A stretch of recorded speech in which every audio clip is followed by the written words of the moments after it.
When a dog loses its owner, most people describe what follows as grief. Behaviorists who have spent careers studying it use a different word. What actually happens inside the animal is something the research only recently got precise enough to measure, and it doesn't look the way anyone expected. Start with what a dog actually is, biologically, in relation to a specific human. A dog that has lived with one person for several years is not simply attached to that person. It has built a physiological model of them. Your scent profile changes throughout the day, morning cortisol, post-exercise sweat composition, the specific chemical signature your skin produces under stress. And the dog has cataloged all of it.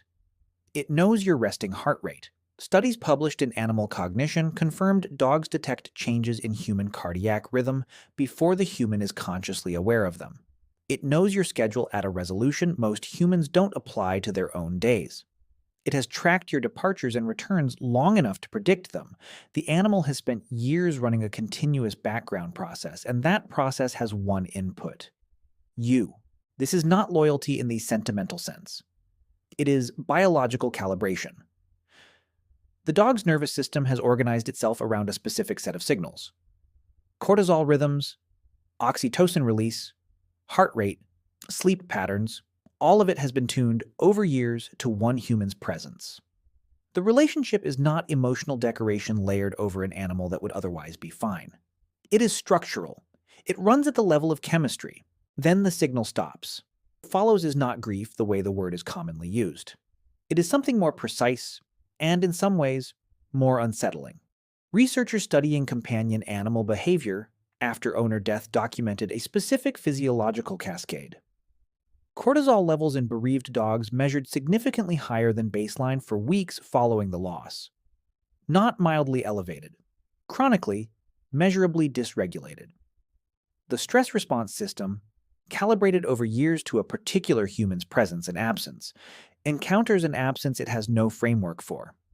Every previous absence had an endpoint. The dog's nervous system learned that. It built its regulation around the return. This one has no return, and the body doesn't know what to do with that. The behavioral signs that follow are specific enough that researchers have begun mapping them with precision. A 2022 study published in Scientific Reports surveyed over 400 dog owners who had lost a partner, tracking their surviving dog's behavior in the months following the death. The findings were not subtle. 86% of dogs showed measurable behavioral changes. They sought attention more frequently. They played less. They reduced food intake. Several stopped eating entirely for days at a stretch. They slept in the locations where the deceased person had most often sat or slept. Not occasionally, persistently, returning to the same spot across days and weeks.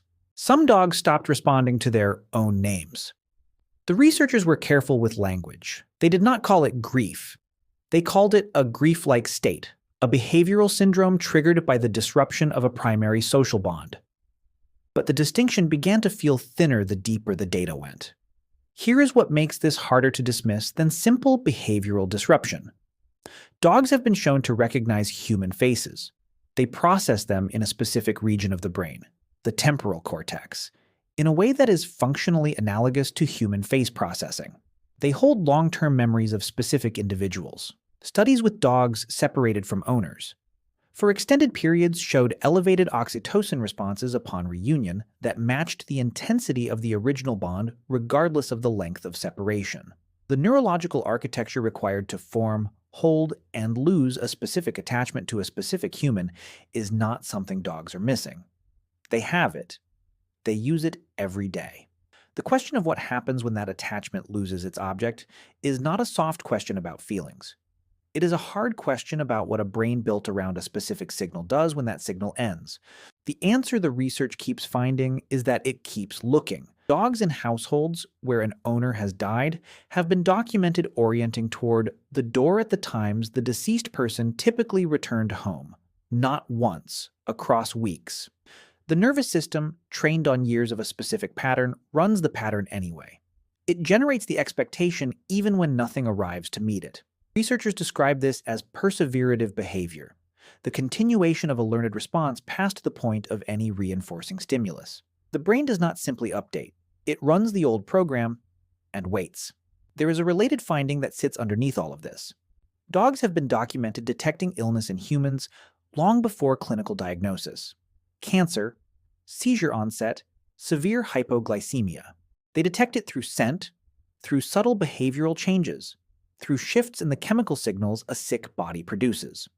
In documented cases of owners with terminal illness, dogs began exhibiting behavioral changes, increased proximity, reduced play, persistent physical contact, weeks or months before the human death, sometimes before the illness was even diagnosed.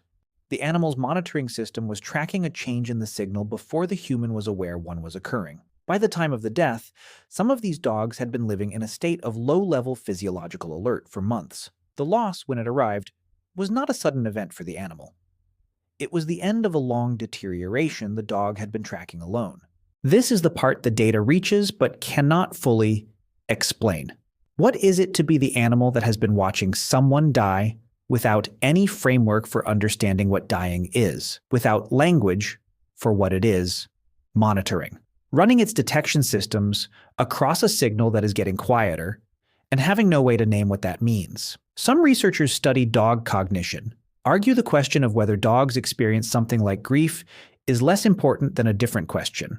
Not whether they feel loss in a way that resembles human loss, but whether the disruption of a primary physiological bond produces suffering.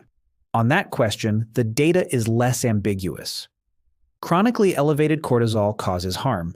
Reduced food intake across weeks causes harm. The behavioral shutdown documented in bereaved dogs is not neutral. Something is happening in those animals, and whatever it is, it costs them. The 2022 study found one more thing. Dogs in households where a surviving human was also visibly grieving showed more severe behavioral disruption than dogs in households where the surviving human was coping more stably. The dog was not only responding to the loss of one person, it was reading the distress of the person who remained. Running its monitoring system across a second signal now also in dysregulation.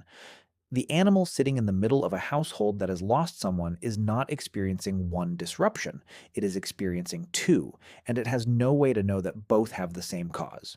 You have a model of yourself as the person your dog loves. The research suggests the dog has something more specific than love.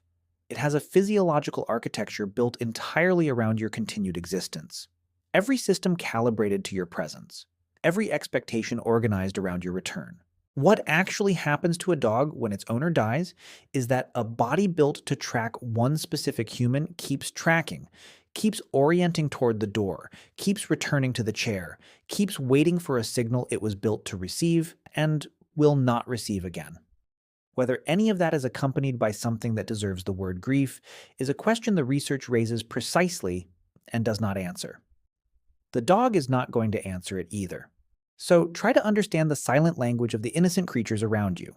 If you liked the video, please subscribe to stay with us.